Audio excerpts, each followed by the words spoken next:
Actes des Apôtres, chapitre 11.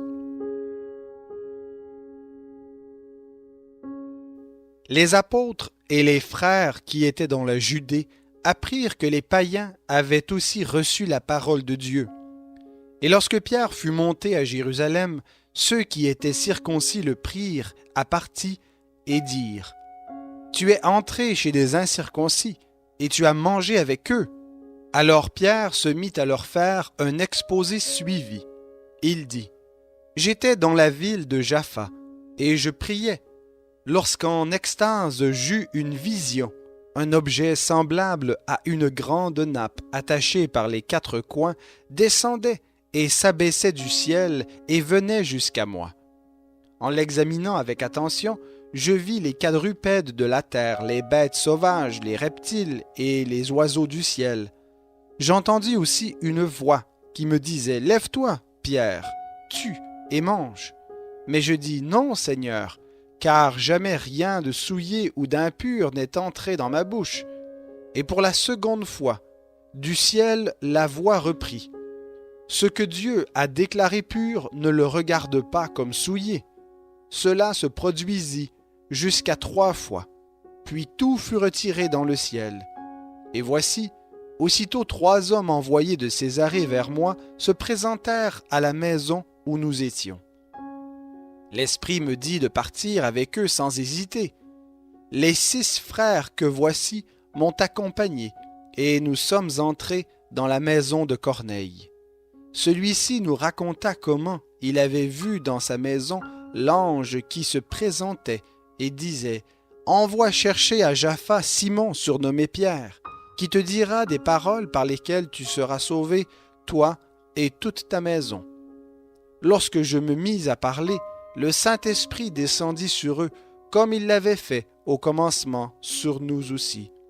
Alors je me souvins de cette parole du Seigneur : « Jean a baptisé d'eau, mais vous, vous serez baptisés d'Esprit Saint. » Or, puisque Dieu leur a fait le même don qu'à nous, qui avons cru au Seigneur Jésus-Christ, qui étais-je, moi, pour pouvoir m'opposer à Dieu? Après avoir entendu cela, ils se calmèrent et glorifièrent Dieu en disant : « Dieu a donc accordé la repentance aussi aux païens afin qu'ils aient la vie. » Ceux qui avaient été dispersés à cause de la persécution survenue après la mort d'Étienne allèrent jusqu'en Phénicie, à Chypre et à Antioche. Ils n'annonçaient la parole à personne d'autre qu'aux Juifs. Il y eut cependant parmi eux quelques hommes de Chypre et de Cyrène qui, venus d'Antioche, parlèrent aussi aux Grecs et leur annoncèrent la bonne nouvelle du Seigneur Jésus. La main du Seigneur était avec eux, et grand fut le nombre de ceux qui crurent et se convertirent au Seigneur. Le bruit en parvint aux oreilles des membres de l'Église de Jérusalem, et ils envoyèrent Barnabas jusqu'à Antioche.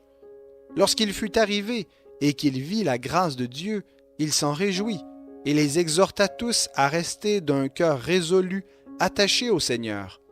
Car c'était un homme bon, plein d'Esprit Saint et de foi. Et une foule assez nombreuse se joignit au Seigneur. Barnabas partit ensuite pour Tarse afin de chercher Saul, et après l'avoir trouvé, il le conduisit à Antioche.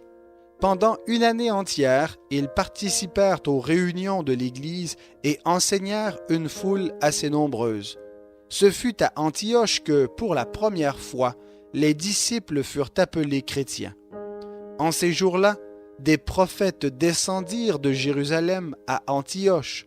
L'un d'eux, du nom d'Agabus, se leva et déclara par l'Esprit qu'il y aurait une grande famine sur la terre entière. Elle eut lieu, en effet, sous Claude. Les disciples décidèrent d'envoyer, chacun selon ses moyens, un secours aux frères qui habitent la Judée. C'est ce qu'ils firent. Ils l'envoyèrent aux anciens par les mains de Barnabas et de Saul.